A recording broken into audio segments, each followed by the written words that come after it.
하나님 말씀 보겠습니다. 민수기 1장 44절에서 46절, 그리고 민수기 26장 51절 말씀을 읽겠습니다. 이 계수함을 받은 자는 모세와 아론과 각기 이스라엘 조상의 가문을 대표한 12 지휘관이 계수하였더라. 이같이 이스라엘 자손이 그 조상의 가문을 따라 20세 이상으로 싸움에 나갈 만한 이스라엘 자손이 다 계수되었으니 계수된 자의 총계는 60만 3,550명이었더라. 51절, 이스라엘 자손의 계수된 자가 60만 1,730명이었더라. 자, 오늘은 민수기 말씀을 가지고 하나님은 어떤 분이십니까? 라는 제목으로 말씀을 전합니다. 기독교는 계시의 종교입니다. 기독교의 진리는 사람이 연구하고 수련해서 알게 되어지는 것이 아니에요. 하나님이 직접 찾아오셔서 알려주시고 계시해 주셔야 알 수 있는 것이에요. 계시라는 말은요, 보여서 알게 하다, 열어서 보여준다 하는 뜻이에요. 열어서 보여준다. 숨겨져 있는 것을 본인이 열어서 알게 되는 것이 아니라 누군가가 열어서 알게 해주는 것이에요. 누군가가 보지 못한 것을 보여주고 깨닫지 못한 것을 깨닫게 하고 알지 못하는 것을 알게 해주는 것이에요. 그 누군가가 바로 하나님이십니다. 아멘. 하나님은 자신을 알려주시기 위해서 우리에게 말씀을 주셨어요. 하나님께 받은 계시를 기록한 것이 성경이에요. 자, 우리는 성경에 나오는 위대한 인물들만 계시를 받는다고 생각을 해요. 아닙니다.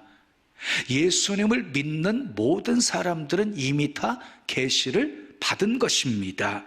계시를 받아야 성경이 하나님의 말씀임을 믿어지고, 계시를 받아야 예수 그리스도를 통한 하나님의 구원의 계획이 믿어지는 것입니다. 그런데 많은 그리스도인들이 자기가 계시를 받았다는 것을 모르고 살아요. 누가 계시를 받았다고 하면 특별하게 생각을 해요. 그래서 쉽게 계시를 받았다는 이단에 넘어지는 거, 이단에. 예수님께서 이렇게 말씀하셨습니다. 내 아버지께서 모든 것을 내게 주셨으니 아버지 외에는 아들이 누구인지 아는 자가 없고, 아들과 또 아들의 소원대로 계시를 받는 자 외에는 아버지가 누구인지 아는 자가 없나이다 하시고 그랬어요. 이게 무슨 말이에요? 계시를 받지 않고서는 결코 아버지를 알 수가 없다는 말이에요. 하나님을 알 수가 없다는 말이에요. 여러분에게 묻겠습니다. 성경이 하나님의 말씀임을 믿으십니까? 예수 그리스도가 하나님의 아들이심을 믿으십니까? 예수님이 나를 죄에서 구원하시기 위해 내 죄를 대신 담당하시고 십자가에 못 박혀 죽으시고 부활하신 것을 믿으십니까? 예수님을 믿으면 멸망하지 않고 영생을 얻는다는 사실을 믿으십니까? 여러분들이 그 사실을 믿는다고 고백한 것은 이미 하나님의 계시의 영이 여러분들에게 임했기 때문이에요. 자, 오늘은 대림절 두 번째 주일입니다. 예수님은 하나님이십니다. 아멘이지요? 그 하나님이 육신을 입으시고 이 땅에 탄생하신 예수님, 그 탄생하신 날을 우리는 성탄절이라고 하지요. 다시 말해서 보이지 않는 하나님을 보여주시기 위해서 하나님이 인간 세상에 오신 거예요. 그러니까 예수 그리스도는요, 하나님이 누구신지를 보여주는 계시이다. 자, 민수기는요, 백성들의 수를 세웠다. 그래서 1차 인구조사와 2차 인구조사가 민수기에 소개되어져요.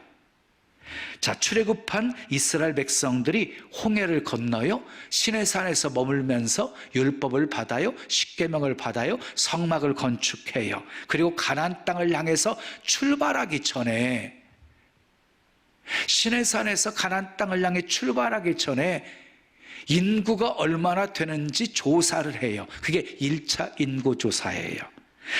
자, 20세 이상 된 남자만 수를 세었는데 60만 3,550명이었어요.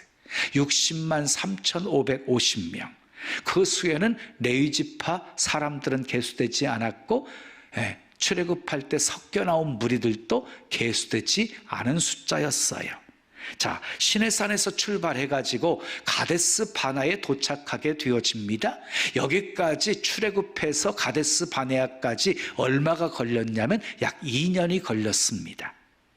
하나님께서 모세에게 말씀하십니다. 올라가라. 그 말씀에 바로 순종했으면 2년 만에 가나안 땅에 들어가게 되어지는 거예요. 근데 모세가 백성들의 요구를 들어주어요.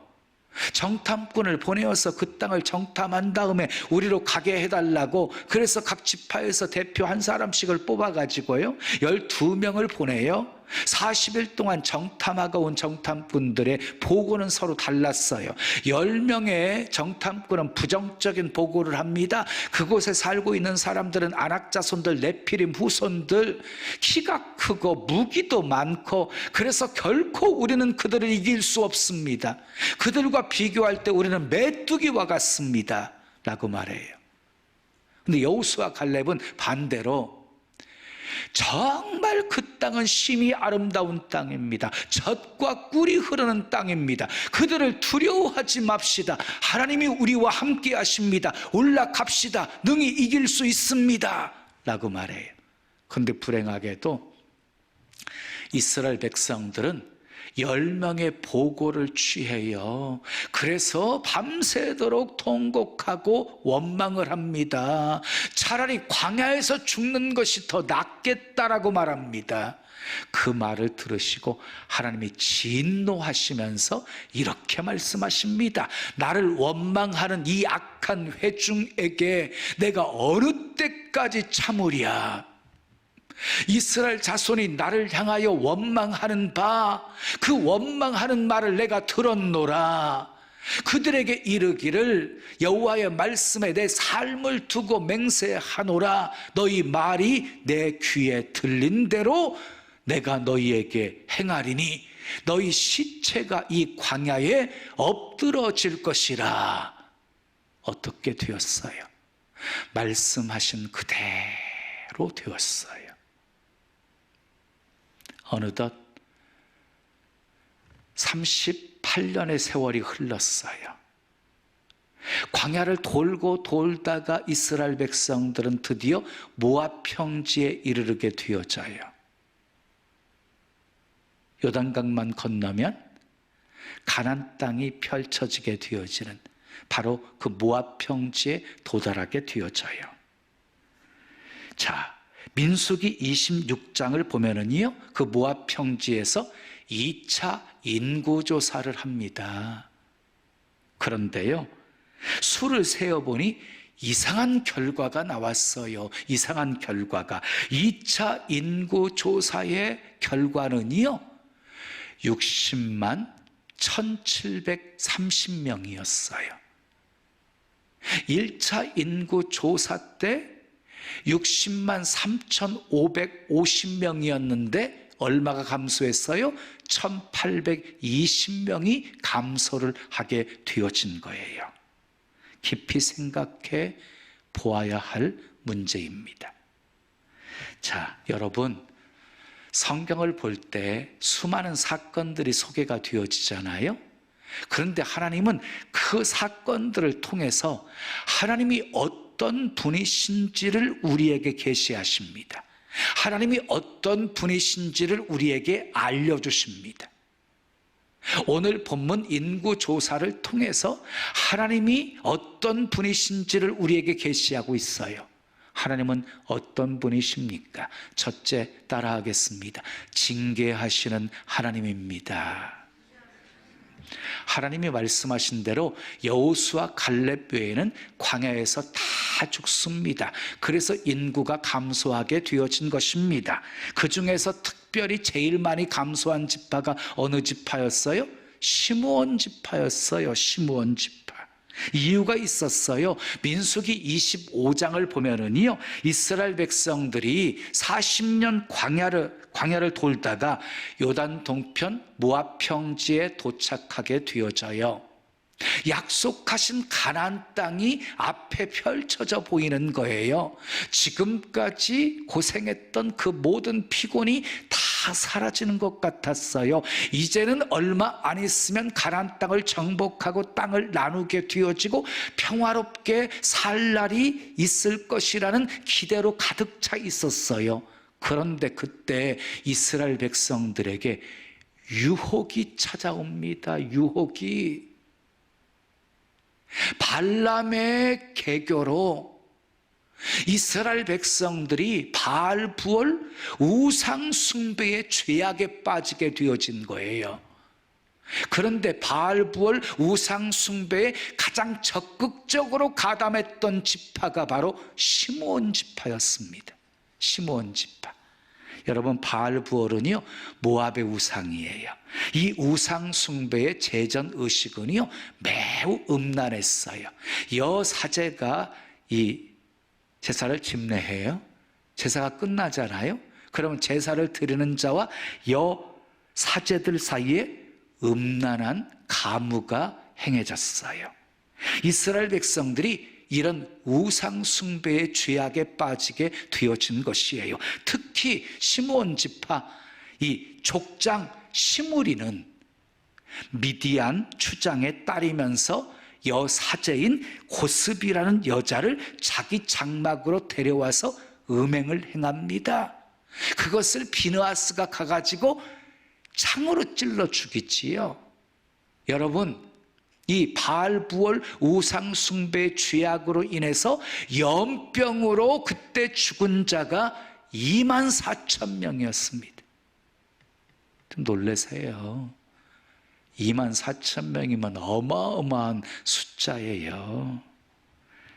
그런데 그때 시므온 지파가 가장 많이 죽었을 거예요. 왜? 적극적으로 바알볼 우상 숭배에 가담했기 때문이에요. 그래서 시므온 지파는 수가 가장 작은 지파가 된 거예요. 가나안 땅 정복한 후에요, 인구 수에 따라서 땅이 분배가 되었거든요. 그러니까 시므온 지파는 가장 적은 땅을 분배받은 거예요. 죄는 용서하셔도 벌은 징계하시는 하나님이십니다. 우리 징계하시는 하나님을 두려워할 줄 아셔야 합니다. 두 번째, 따라해요. 회복시키시는 하나님입니다. 하나님은 20세 이상 된 남자들 전부 광야에서 죽게 하셨어요. 그런데 인구가요 1820명밖에 줄지 않았어요. 다시 말해서 광야에서 60만 명을 죽였는데 다시 60만 명이 태어나게 된 거예요. 죽기도 많이 죽었지만 태어나기도 많이 태어난 거지요. 진노 중에서도 잊지 아니하시는 하나님의 자비와 긍휼 때문이었습니다. 욥은 이렇게 고백합니다.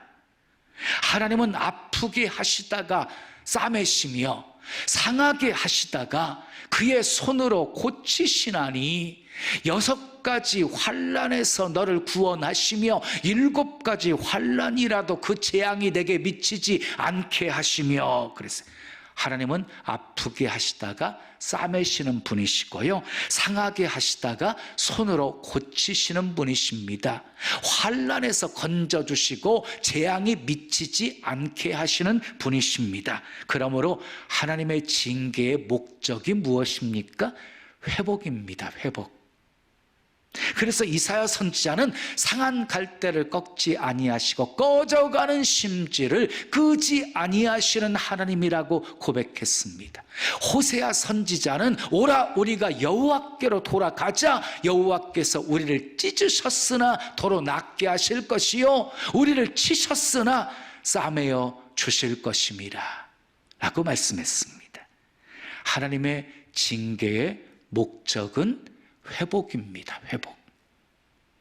하나님이 광야에서 60만 명을 죽게 하셨지만 다시 회복시켜 주셨습니다.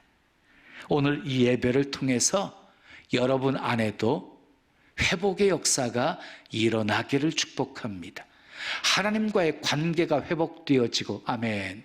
처음 사랑이 회복되어지고, 믿음이 회복되고, 열심이 회복되고, 능력도 회복되고, 관계도 회복되고, 건강도 회복되고, 경제도 회복되기를 예수님의 이름으로 축원합니다. 주님은요, 이 자리에 우리와 함께 하십니다. 그분을 영접하면 여러분 안에도 놀라운 회복의 역사가 일어나게 될 것입니다.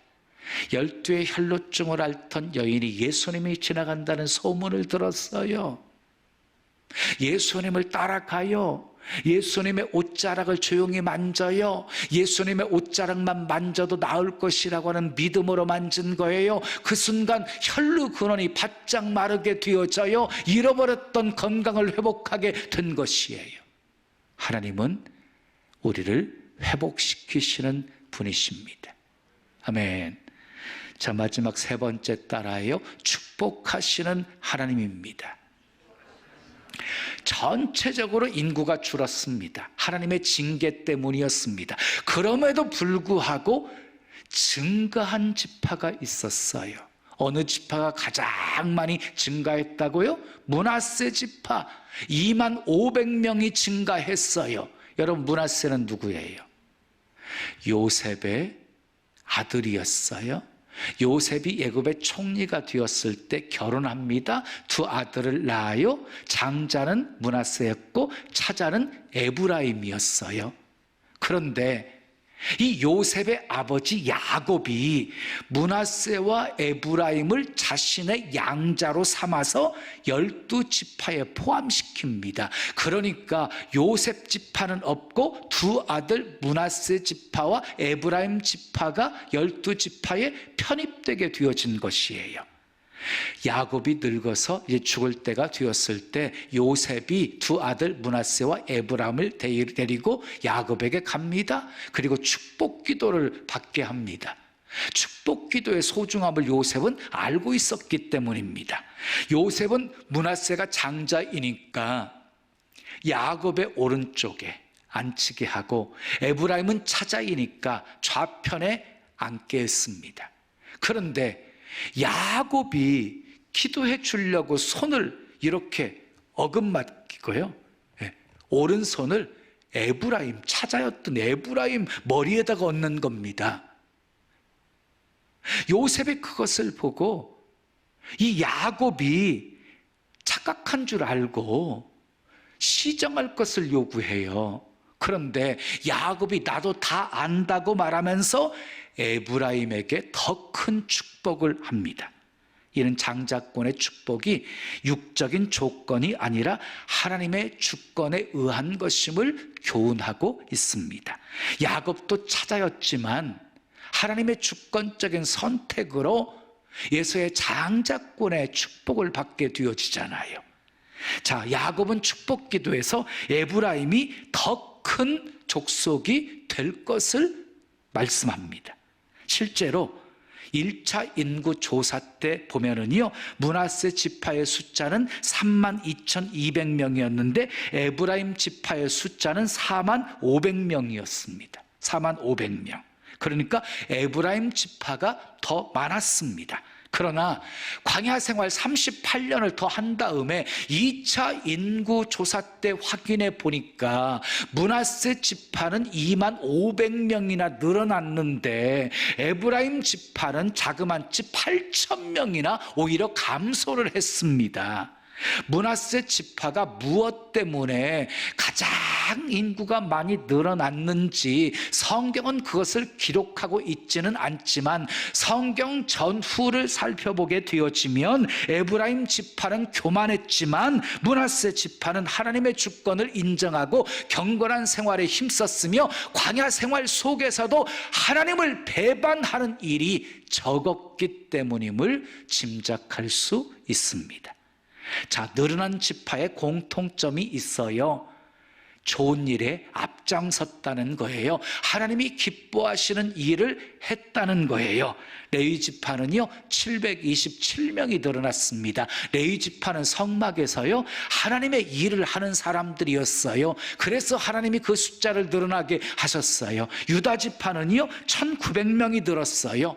여러분, 광야 생활할 때 앞장서서 행진했던 지파가 유다 지파였고요, 가나안 땅을 정복할 때도 가장 앞장서서 싸웠던 지파가 바로 유다 지파였어요. 그러니까 좋은 일에 늘 앞장섰던 지파가 유다 지파였어요.